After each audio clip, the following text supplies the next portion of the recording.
Dan yang paling mengagetkan adalah ketika saya pertama kali mencoba membaca Al-Quran.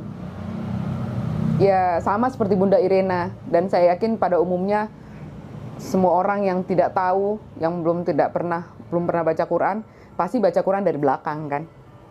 Sama saya juga baca pertama kali Quran dari belakang. Dan saya waktu itu belum bisa baca Arab. Saya baca terjemahannya. Yang paling mengagetkan adalah ketika saya membaca Al-Ikhlas. Al-Ikhlas benar-benar jelas, Qul huwallahu ahad, katakanlah bahwa dia adalah Allah yang satu, tidak diperanakan dan tidak memperanakan. Itu ya. Nah, itu jelas-jelas menunjuk kepada kekristenan. Tidak menunjuk ke yang lain. Jelas-jelas kalau buat saya ya, karena saya memahami itu, karena memahami agama itu sebelumnya gitu. Jadi ya saya sekaget-kagetnya. Oh, jadi ini toh yang membuat mereka kenapa sama sekali tidak mau menerima Yesus sebagai Tuhan dan Juru Selamat. Assalamualaikum warahmatullahi wabarakatuh. Bismillahirrahmanirrahim. Alhamdulillahirabbil alamin wa bihi nasta'inu ala umri dunya waddin. Wassalatu wassalamu ala sayyidil mursalin sayyidina wa maulana Muhammad wa ala alihi wa sahbihi ajma'in. Amma ba'du. Halo sahabat.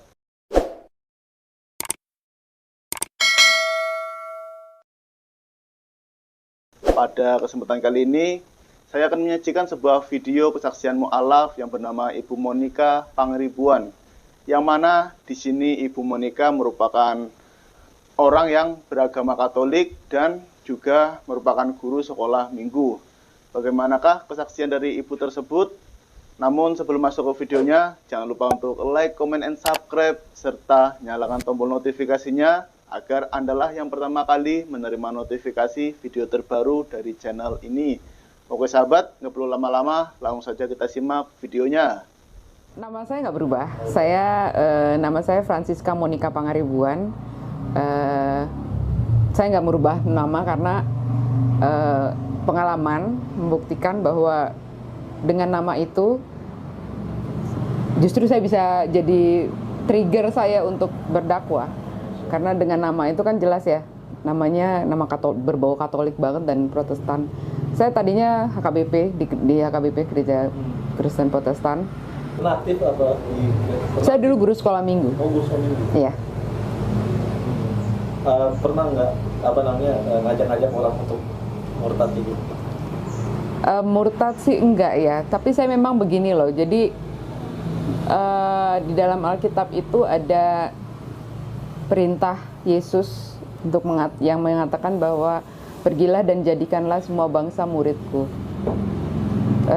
Jadi ada keinginan buat saya juga untuk waktu saya masih Kristen itu saya pengen bawa saudara-saudara saya yang Muslim untuk menjadi Kristen, karena menurut saya di dalam ajaran Kristen itu ada keselamatan, gitu ya.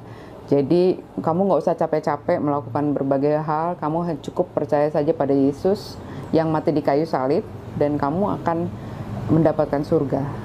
Jadi waktu itu sejak saya mengerti kekristenan, saya tuh pengennya orang-orang semua masuk Kristen gitu, karena saya pikir kasihan kan ya, sayang ya, ditawarin surga kok pada nggak mau. Nah, kemudian waktu saya tingkat 1 di kampus dulu, teman sekamar saya masuk Islam, saya marah gitu, saya kesel karena kenapa sih harus masuk Islam gitu loh. Dari situ saya sebetulnya punya keinginan untuk menyampaikan kebenaran Kristen menurut saya waktu itu. Jadi saya pikir gimana caranya supaya materi yang saya pikirkan itu bisa masuk ke mereka.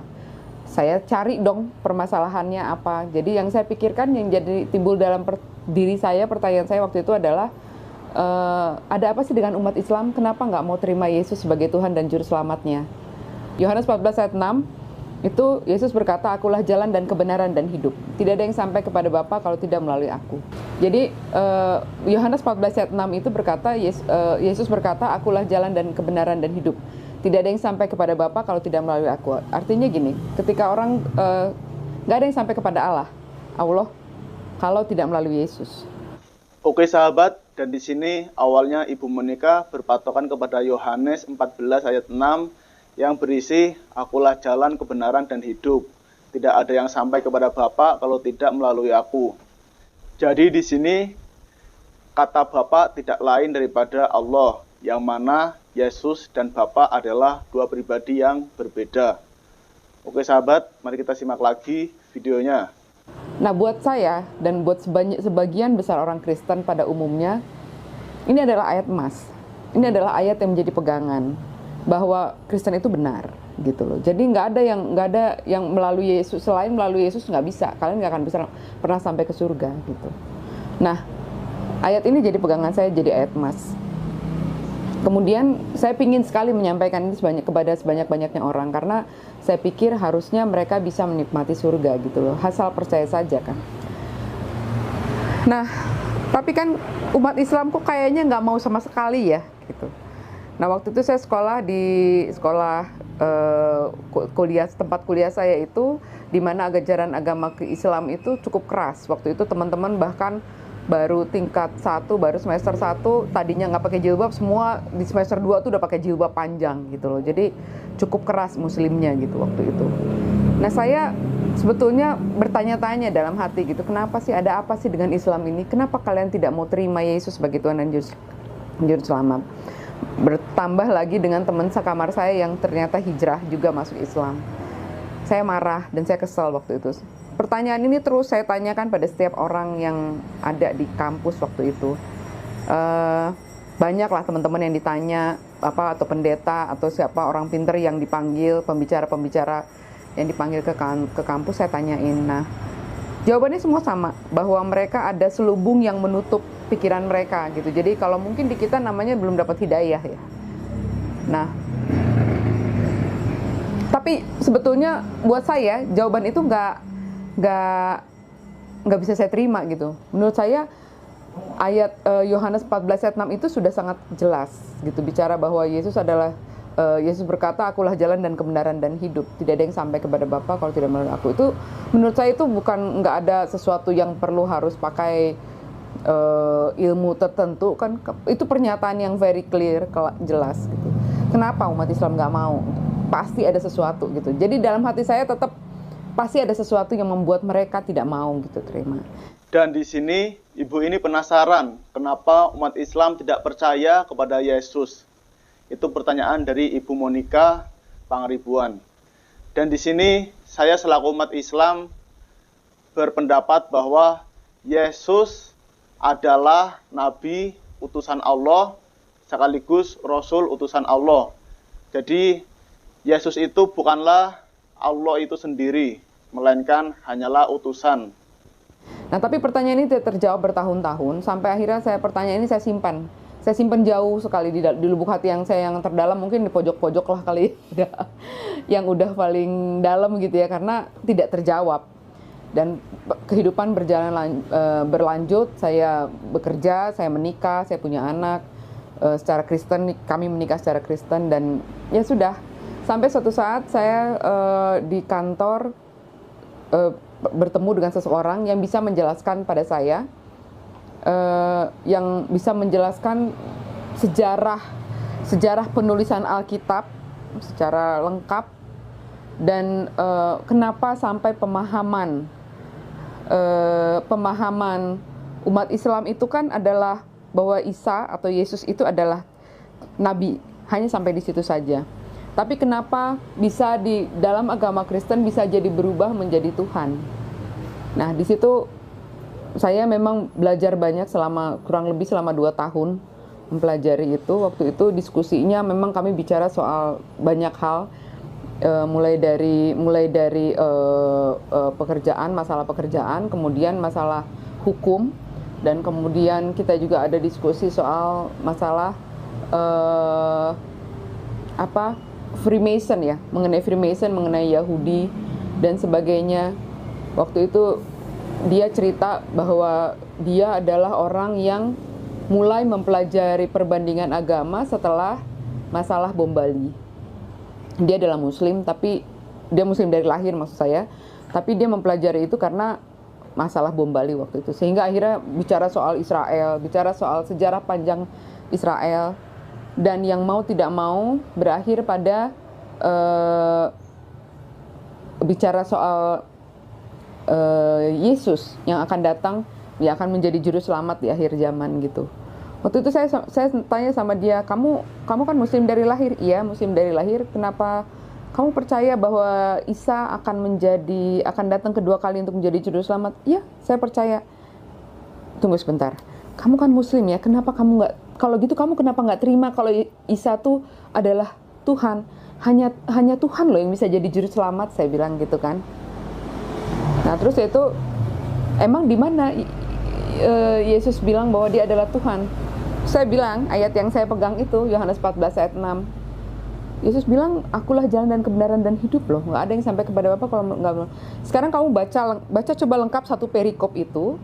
Apakah di situ Yesus sedang bicara bahwa dia adalah Tuhan? Itu saya baca lagi. Saya pelajari lagi, betul. Dan ternyata saya akhirnya mengerti bahwa yang dia maksud di situ Yesus tidak sedang bicara bahwa dia adalah Tuhan. Dia sedang berbicara bahwa ketika kamu mau ibadah kamu itu sampai kepada Bapa, ibadahlah seperti saya, sebagaimana Yesus. Yesus bilang, akulah jalan dan kebenaran dan hidup.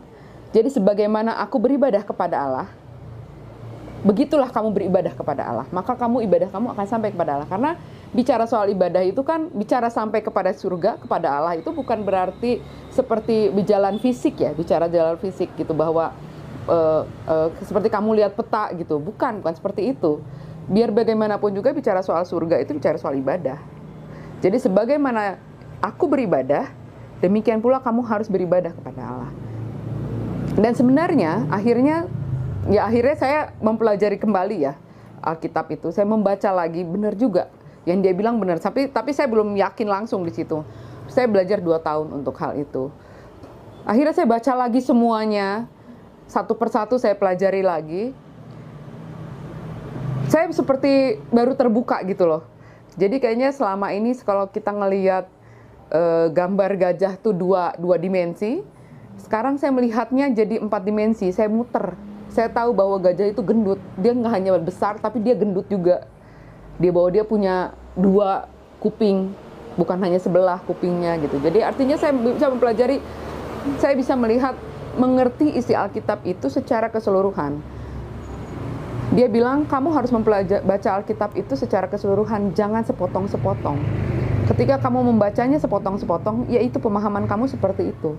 Syukur Alhamdulillah, ketika ibu ini sedang bekerja di kantor, ibu ini bertemu dengan temannya, seorang muslim, yang mana temannya itu lebih memahami Alkitab daripada Ibu Monica. Dan di sini, muslim tersebut berpesan kepada Ibu Monica bahwa untuk memahami Alkitab secara keseluruhan, agar di sini Ibu Monica paham bahwa Yesus itu adalah utusan. Nah, begitu juga akhirnya saya mempelajari itu kembali ya, Mas. Ada sekitar 2 tahun. Saya baca ulang lagi. Dan saya benar-benar puas karena apa? Saya terjawab, pertanyaan saya kan bukan hanya cuman masalah itu aja sebetulnya. Jadi ketika saya sebelum-sebelumnya saya sudah membaca Alkitab itu bicara soal sejarah sebetulnya. Buku Perjanjian Lama bicara soal sejarah panjang bangsa Israel. Di situ sebetulnya ada beberapa pertanyaan saya, kenapa sepertinya Allah sayang banget sama bangsa Israel tapi enggak sama yang lain gitu. Bangsa lain selain bangsa Israel seperti bukan manusia gitu loh. Nah, itu semua pertanyaan itu akhirnya terjawab satu persatu. Bagaimana Alkitab itu ditulis, bagaimana bisa ada perubahan dari bahasa Ibrani ke bahasa Yunani, sementara Yesus sendiri bicara pakai bahasa Aramaik, ya kan, bahasa Ibrani. Tapi kemudian kenapa kitab tertua yang ditemukan itu berbahasa Yunani? Gitu, Codex Sinaiticus, Codex Vaticanus, itu kan kitab yang tertua yang ditemukan itu adalah dalam bahasa Yunani. Kenapa bahasa itu gitu? Kenapa bisa seperti itu? Nah, ini sejarah panjang yang harus kita pelajari sebetulnya kalau mau mengerti kenapa, bagaimana, sehingga akhirnya pemahaman pun bisa sampai berubah sampai hari ini kita bisa melihat bahwa orang Kristen merayakan Natal sedemikian rupa ya, sedemikian megah dan mewahnya. Sementara Yesus sendiri nggak pernah loh ngajarin, nggak pernah nyuruh loh, nggak pernah menyuruh merayakan ulang tahun, tidak pernah menyuruh merayakan, apalagi merayakan hari kelahiran dia. Itu nggak pernah. Yang ada perintah tuh ingatlah akan aku, kemudian masalah perintah tuh yang ada Yesus katakan ingatlah akan aku, kemudian untuk perjamuan kudus. Itu yang ada yang diperintahkan di Alkitab. Tapi kalau perayaan Natal nggak pernah ada. Dan yang makin meyakinkan saya waktu itu untuk hijrah adalah di akhir tahun kedua itu, tahun Desember 2014, saya mengantar anak-anak merayakan Natal di sekolah minggu mereka. Di situ saya membaca di mading gereja, waktu itu di gereja saya ditulis sejarah perayaan Natal. Dan memang di situ disebutkan bahwa sejarah perayaan Natal adalah sebetulnya adalah sinkretisme ya, perayaan gimana caranya pada zaman dulu orang Romawi pingin supaya ajaran agama Kristen masuk, tapi di situ ada budaya yang merayakan kelahiran Dewa Matahari. Nah ini dipadukan gimana caranya supaya Yesus yang jadinya dirayakan, tapi tetap merayakan hari kelahiran Dewa Matahari. Dan di sini yang mengejutkan ternyata tanggal 25 Desember adalah perayaan hari kelahiran Dewa Matahari.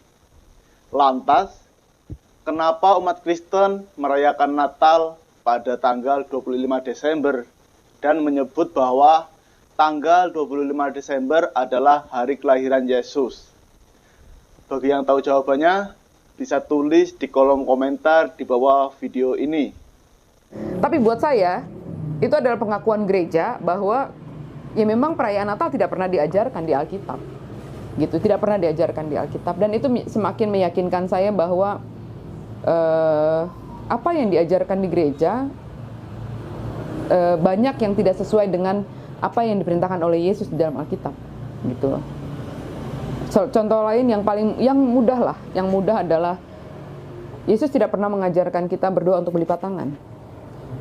Yesus tidak pernah mengajarkan kita untuk berdoa doa Bapa kami pun Yesus katakan doa Bapa kami kok, gitu kan? Nggak melalui tidak dalam namanya atau berdoalah kepadaku. Yesus nggak pernah bilang berdoalah kepadaku, gitu. Jadi banyak hal-hal yang akhirnya saya pahami gitu ya. Dan di situ saya menyadari bahwa saya bisa saja duduk di gereja ini dengan tenang. Waktu itu ya pasti ada pergumulan ya, namanya orang mau masuk sudah beralih gitu pemikirannya, pemahaman sudah beralih. Saya berpikir saya bisa aja duduk di sini di gereja dengan tenang, pura-pura diem, nggak usah ikut nyanyi, nggak beriman. Yang penting semua senang, semua tenang. Tapi saya lihat ketiga anak saya. Suatu saat anak saya ini makin besar dan dia akan bertanya pada saya tentang pemahaman-pemahaman kekristenan. Saya harus jawab apa? Itu yang membuat saya makin yakin bahwa saya nggak bisa begini terus. Bahwa saya harus menyatakan iman saya gitu. Jadi udah saya makin yakin bahwa saya harus melangkah ketika saya menyadari bahwa ternyata Yesus bukan Tuhan. Yesus sepenuhnya manusia sepenuhnya. Dia memang utusan Allah, memang utusan Allah dia memang. Jadi ya karena dia utusan Allah ya sudah, untuk apa gitu? Untuk apa saya menyembah? Itu saya sedih sekali waktu bulan Januari, Februari. Saya pikir ya Allah, saya nyembah siapa ya? Saya nyembah apa ya selama ini gitu. Waktu itu umur saya hampir 40 tahun ya. Saya pikir hampir selama 40 tahun saya menyembah apa ya gitu. Nah kemudian pada suatu hari saya udah gak kuat lagi. Waktu itu kami berdiskusi dengan teman saya itu, saya berdiskusi tentang puji-pujian kepada Allah. itu seperti apa sih sebenarnya di Alkitab gitu, bahwa di Alkitab itu nggak ada disuruh memuji menyembah Yesus gitu, nggak ada. Nah, puji-pujian yang sebenarnya itu seperti apa gitu. Sudah makin bikin sedih gitu loh, sedih saya, ya Allah saya selama ini nyembah apa ya gitu. Sampai akhirnya waktu itu saya kondisinya kerja di KPP di Sunter. Saya naik motor tiap hari sampai ke Cawang, dari Cawang naik kereta, dari kereta naik motor lagi ke rumah. Itu di motor saya udah nggak tahan lagi, saya bilang, ya Allah, saya hijrah di situ. Jadi saya mengucapkan kalimat syahadat, 2 kalimat syahadat saya pertama kali itu sebetulnya di motor justru. Dalam keadaan menangis gitu, karena saya menyadari bahwa saya selama ini menyembah apa ya gitu. Itu momen-momen yang paling berat ya buat saya, karena beratnya sedih banget loh Mas. Rasanya ditipu, rasanya selama ini gue nyembah apaan ya gitu. Itu yang paling, momen yang paling menyedihkan tuh di situ sebetulnya. Tapi setelah itu saya nggak tahu, tiba-tiba saya pengen banget bersujud kepada Allah gitu ya. Sebagaimana Muslim ketika dia sholat itu kan sujud ya. Saya benar-benar pengen banget saya sujud. Ya Allah, saya pengen sujud padamu, hanya padamu gitu. Jadi nggak mau sama yang lain, nggak mau sama yang lain gitu. Jadi titik ya keyakinan itu adanya di situ. Ketika menemukan bahwa Yesus sebenarnya bukanlah Tuhan, bahwa Yesus memang menyuruh kita untuk beribadah sebagaimana Dia beribadah kepada Allah. Nah, jadi bagaimana Dia beribadah di Alkitab juga banyak kok, banyak contohnya. Mungkin pertanyaan selanjutnya, kenapa harus Islam gitu ya? Kenapa jadi Islam gitu? Kenapa? Nah, ternyata setelah saya hijrah, setelah saya hampir di belakang itu saya baru mengetahui bahwa hanya agama Islam yang menyembah Allah satu-satunya Tuhan.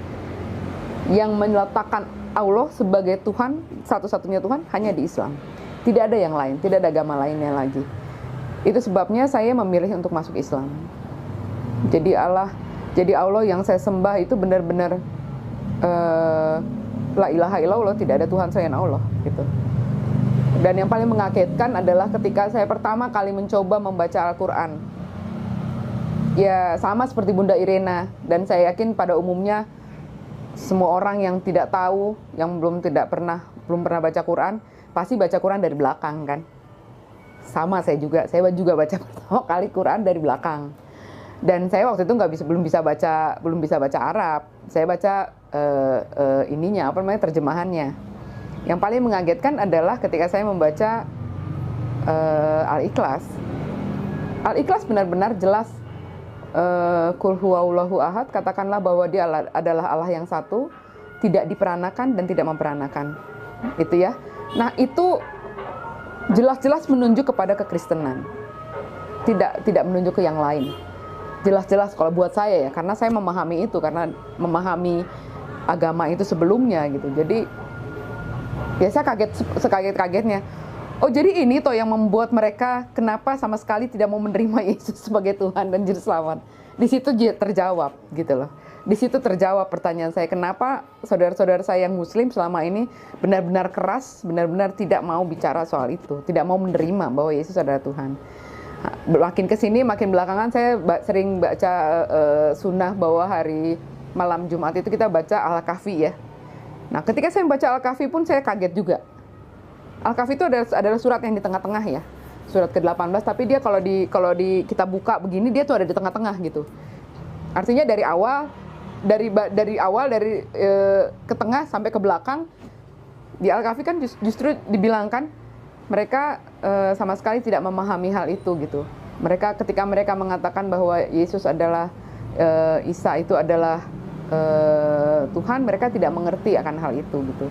Janganlah kamu mengatakan hal itu gitu ya. Jadi buat saya akhirnya mengerti kenapa umat Islam sama sekali tidak mau menerima Yesus sebagai Tuhan dan Juru Selamat gitu loh. Sebagai Tuhannya ini yang bahaya itu di situ. Kenapa nggak mau terima sebagai Tuhannya? Karena jelas-jelas memang perintahnya Allah ya memang mengatakan bersaksi bahwa Yesus bukan Tuhan, bahwa Yesus adalah utusannya gitu loh. dan itu clear, very clear gitu. Jadi setelah saya memahami hal itu, ya sudah, saya makin yakin untuk tetap melangkah di dalam agama Islam gitu. Masya Allah, syukur alhamdulillah. Sekarang semakin banyak umat non-muslim yang hijrah meninggalkan agama sebelumnya dan memeluk agama Islam. Dan di sini bagi umat Kristen yang berpikir dan memahami Alkitabnya secara keseluruhan, serta menghilangkan ego, membuka hati serta pikirannya, pastilah mereka akan segera mu'alaf. Karena memang benarlah bahwa Islam itu adalah agama hak. Pengalaman sulit ketika sudah masuk Islam, ya seperti biasa, secara pada umumnya setiap keluarga kan kaget ya. Pasti kaget, kok tiba-tiba kamu masuk Islam. Sementara sebetulnya harusnya sih, kalau menurut saya mereka nggak usah kaget harusnya, karena gini, karena saya pernah ketahuan baca beberapa buku yang waktu itu ibu saya sampai bilang, kamu ngapain baca buku begituan, nanti kamu pusing sendiri gitu. Jadi jangan baca buku-buku yang tentang Islam atau tentang tentang Freemason, tentang Yahudi apa segala macam. Kamu pusing sendiri nanti, katanya gitu. Oh iya. Tapi saya udah keburu tanggung kan waktu itu. Jadi saya ya akhirnya diam-diam saya tahu kalau saya terusin dan keluarga tahu, terutama suami waktu itu tahu. Dia berapa kali juga nanya, emang kamu ngerti? Gitu. Jadi saya justru kesel ya digituin ya. Ya justru saya pengen tahu gitu. Saya udah setengah tahu gitu kan ya. Kita kan penasaran ya. Nah, saat yang terberat ketika mereka tiba-tiba tahu, ya panik, marah, biasa ya. Wajar lah, wajar. Keluarga marah, dan ya saya di sidang di tengah keluarga semua. Terus mereka nangis gitu ya, seolah-olah saya mati. Seolah-olah, ya memang buat mereka ya itu mati ya, karena saya akhirnya memilih jalan yang lain kan. Ya mereka nangis gitu kan, melihat mereka nangis tuh saya, ya biar gimana juga kita keluarga, ngeliat keluarga kita nangis kan kita juga sedih ya. Karena di sini justru sedihnya gini, sebetulnya ketika saya hijrah itu saya nggak takut dengan keluarga saya. Saya tuh punya keyakinan bahwa suatu saat nanti saya akan jelasin semuanya. Kalau mereka mendapatkan penjelasan yang sama dengan saya yakin mereka juga pasti mau masuk Islam. Gitu loh. Jadi saya begitu yakinnya. Tetapi yang mengagetkan adalah ketika mereka tahu, mereka langsung sibuk nutupin ke suami saya waktu itu, jangan dengerin dia, jangan dengerin dia. Jadi mendengar penjelasan pun tidak mau. Itu yang bikin sedih dan kaget saya, terberat saya tuh di situ. Mereka mendengar penjelasan pun tidak mau. Jadi gimana mau masuk ilmunya, gimana mau ngerti kalau dengar penjelasan aja nggak mau. Kan gitu kan. Nah itu yang terberat. Yang terberat ya waktu pertama kali pakai jilbab, terus ketemu sama keluarga diusir, itu biasalah. Biasa diusir, kemudian disuruh pergi sendirian, dipisahin sama anak. Ya itu hal yang wajar banget lah gitu ya. Nah terus yang terberat lagi waktu anak-anak tidak boleh ikut saya. Padahal anak-anak kan bertanya, biar bagaimanapun juga mereka bertanya, kenapa mama masuk Islam? Lalu saya kan tentunya saya jelasin. Nah mereka dengan segala kepolosan mereka bisa memahami itu, bisa mengerti, bisa menerima, karena saya jelaskan dengan bahasa yang mudah. Saya bisa buktikan ayat-ayatnya di Alkitab. Ada ayat-ayatnya di Alkitab yang mudah buat anak-anak. Memang masalah makan babi, masalah hitan, itu ada di Alkitab. Ada juga larangannya, ada juga perintahnya. Tapi kenapa orang Kristen enggak mengikuti hal itu gitu. Terus mengenai hijab, jilbab gitu ya. Di Alkitab juga ada, di Perjanjian Baru juga ada. Tapi kenapa orang Kristen nggak pakai gitu?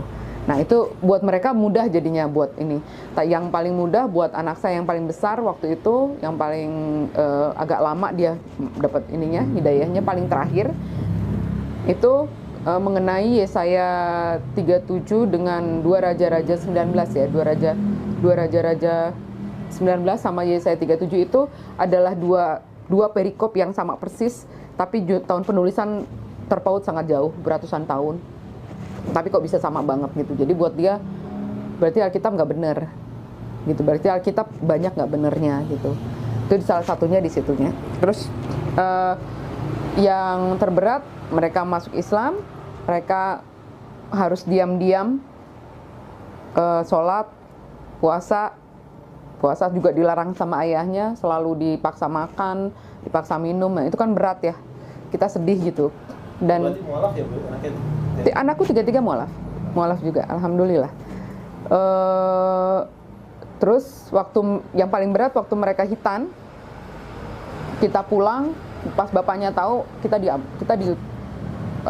dimarahin, dipukul, dilempar gelas. Saya sampai berdarah juga kaki. Ya anak-anak kan lagi luka ya, masih kondisi luka, dimarahin berat begitu kan bukan suatu yang mudah ya. Itu yang saat-saat terberat yang kayak gitu. Tapi ya memang saya pahami lah itu apa namanya, reaksi biasa ya, reaksi orang. Islam kafah itu kan aturan yang Allah berikan ya, yang Allah turunkan bagaimana supaya manusia itu hidupnya teratur.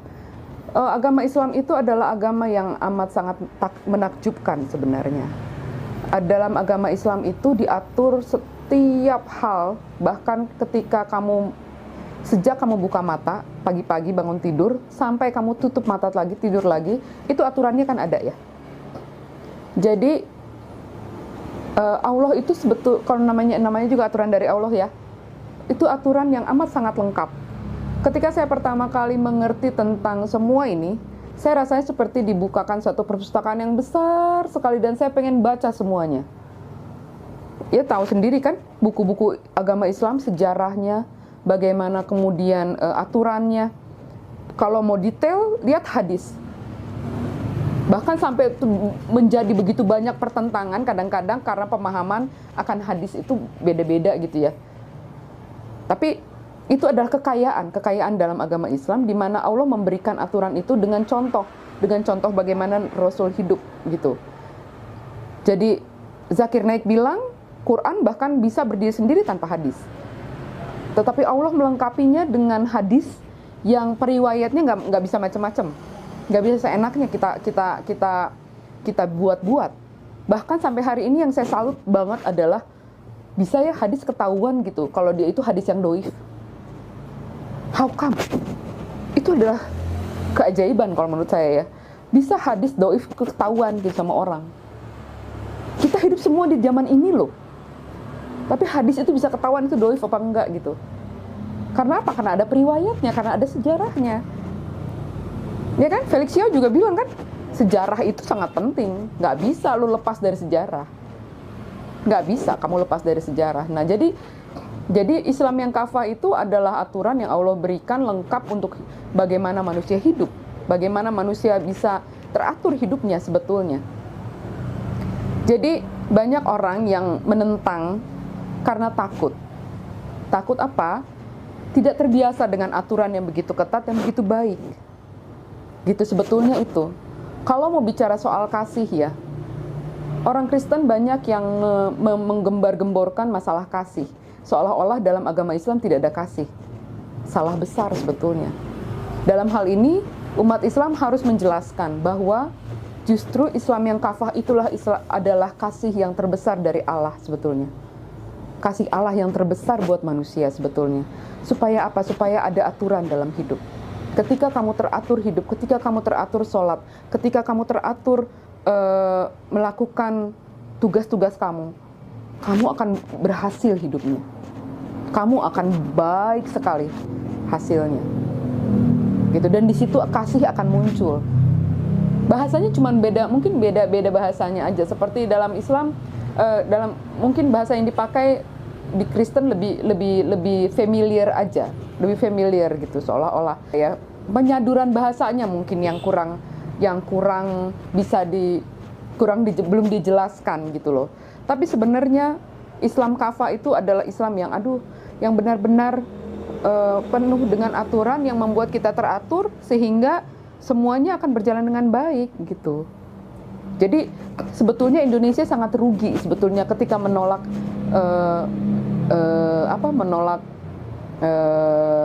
aturan Islam itu sebetulnya rugi sebetulnya. Karena apa? Karena sebetulnya secara hukum sebetulnya menyadur semuanya dari aturan Islam kok. Hukum waris, hukum apa segala macam semua adanya di Al-Qur'an kok. Gitu loh. Jadi sebetulnya ya kesempurnaan Allah itu terlihat jelas kok dalam Islam. Jadi memang kita harus hidup sebagai Islam yang kafah sebetulnya. Sebagai muslim kan kita wajib ya menyampaikan walau hanya satu ayat. Ya, harus menyampaikan gitu loh. Dan kita pasti ketika kamu merasa bahwa ada sesuatu yang kamu miliki yang baru, ilmu yang kamu miliki, selain pertama kita memang akan diminta pertanggungjawabannya dalam nanti kan kita akan diminta pertanggungjawaban harta kita, usia kita, ilmu kita, ya kan? Ada 4 kalau nggak salah itu. Satu lagi apa bang? Tubuh. Itu kan itu akan diminta pertanggungjawabannya. Nah, ilmu ini adalah salah satu yang harus kita sampaikan. Kalau nggak boleh kita punya ilmu terus itu kita diam aja ngejogrok sendiri, terus kita sendiri yang pinter, terus orang-orang pada nggak tahu, nggak boleh, itu justru salah besar. Jadi kita memang harus berdakwah, bagaimanapun caranya ya. Tidak melulu berdakwah itu tidak melulu harus melalui bicara di YouTube, nggak perlu, nggak seperti itu kok, nggak selalu harus seperti itu. Bisa, kalau bisa seperti itu, alhamdulillah. Ya kan, seperti mengaji cerdas kan bagus sekali ya ini untuk sebagai media dakwah. Nah tapi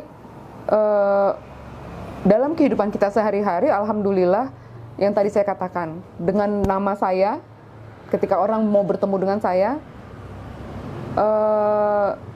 ketika baca namanya itu mereka pikir oh ini orang Kristen nih, orang Kristen Batak udah jelas pakai marga ya kan.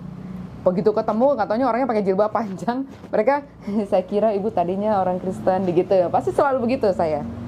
Nah dari situ saya bisa mulai cerita bahwa saya adalah mualaf. Iya saya mualaf. Kenapa saya mualaf? Saya cerita semuanya. Seperti tadi lah saya ceritain gitu. Dan di sini sebenarnya apabila umat Kristen memahami Alkitab secara keseluruhan, pastilah mereka akan segera hijrah memeluk agama Islam. Karena Islamlah agama yang hak, agama yang diridhoi oleh Allah Subhanahu wa Ta'ala. Saya yang langsung untuk saya bimbing syahadat memang belum ada yang langsung, tapi alhamdulillah di beberapa lingkungan saya tahu bahwa banyak yang tadinya nggak pakai jilbab jadi pakai jilbab, tadinya nggak sholat jadi sholat, tadinya nggak rajin baca Quran jadi rajin baca Quran. Karena apa? Mereka malu. Karena mereka malu. Ya di lingkungan saya, di kantor, di mana gitu banyak. Saya tahu mereka walaupun dalam diam mereka ada jadinya seperti gila ya dia aja mau gitu loh. Nah gitu ya. Alhamdulillah ya. Buat saya itu sudah merupakan dakwah ya. Saya sudah menyampaikan apa yang ada yang bisa saya sampaikan gitu loh. Kalau untuk mualaf yang baru ya, mualaf sampai kapanpun kita harus belajar. Jangan mau tenggelam dalam euforia menjadi mualaf. Ketika kita menjadi mualaf baru, memang banyak orang yang menyanjung, mengeluh-elukan gitu. Tapi tidak boleh lengah dengan hal itu. Tetap kita harus belajar. Dalam agama Islam itu ada ilmu yang amat sangat besar, ilmu yang amat sangat luas yang harus kita pelajari. Banyak hal yang harus kita sampaikan kembali kepada saudara-saudara kita yang belum mengerti akan kebenaran Islam. Jadi kalau kita tidak punya ilmunya, kita nggak akan bisa menyampaikan hal itu pada orang lain. Kemudian jangan lupa bahwa Allah sendiri yang berjanji pada setiap orang yang beriman, menyatakan imannya kepada Allah, Allah akan menguji dengan sedikit ketakutan, dengan sedikit kemiskinan, dengan sedikit kelaparan. Itu sudah menjadi sesuatu yang Allah katakan dalam Quran. Jadi kalau misalnya setelah menjadi mualaf kemudian malah banyak tantangan, banyak kesulitan hidup, wajar banget gitu. Dan nggak perlu takut dengan hal itu, justru minta janjinya Allah bahwa Allah tidak akan membiarkan, bahwa Allah sekarang yang kita sembah adalah Allah yang hidup, bahwa yang kita sembah sekarang adalah Allah yang tidak akan pernah meninggalkan kita, yang kursinya langit dan bumi. Jadi kenapa harus takut dengan semua itu gitu. Jadi kembalikan lagi semua masalahmu kepada Allah, gelar sejadahnya, sholat yang banyak, kembalikan pada Allah. Setiap masalah yang kita dihadapi ya udah kembalikan lagi gitu. Nggak ada gunanya kita bicara sama manusia, siapapun, seorang pun manusia nggak ada gunanya. Kita hanya bisa bicara sama Allah. Minta pada sholat tahajudmu, minta pada saat sholat wajibmu, setiap saat minta sama Allah. Oh iya, satu lagi, jangan pernah berpikir bahwa dalam Islam hanya berdoa ketika sholat. Kita bisa berdoa setiap saat. Kita bisa berdoa setiap saat. Kita bisa minta sama Allah setiap saat. Kita tinggal menyebutkan aja. Bahkan perempuan muslimah yang sedang dalam masa haid tidak bisa sholat, bukan berarti tidak bisa berdoa. Bisa berdoa, tetap bisa berdoa. Karena Allah Maha mendengar. Setiap saat kita bisa. Untuk yang muslim yang memang sudah dari lahir, alhamdulillah bahwa kalian sudah merasakan indahnya Islam sejak kalian lahir. Tapi jangan salah, ilmunya tetap harus dipelajari. Jadi rugi kalau nggak belajar. Saya menyesal, tapi nggak bisa juga ya, memang itu udah jalan hidup saya ya. Saya baru umur 40 tahun, saya baru bisa membaca dan mempelajari betapa indahnya Islam. Tapi untuk saudara-saudara saya semua yang memang muslim sejak lahir, kalau memang sekarang belum bisa baca Quran, harus bisa. Kalau belum tahu sejarahnya, sejarah indahnya, dari sekarang coba ayo pelajari. Supaya kita bisa bicara yang benar, bisa menyampaikan yang benar. Kita bisa tahu bahwa Islam itu dituduh, difitnah dengan sedemikian rupa. Islam tidak pernah mengajarkan terorisme. Islam tidak pernah mengajarkan pembunuhan. Islam tidak pernah mengajarkan menyakiti saudaranya. Tidak pernah. Assalamualaikum warahmatullahi wabarakatuh. Oke sahabat, mungkin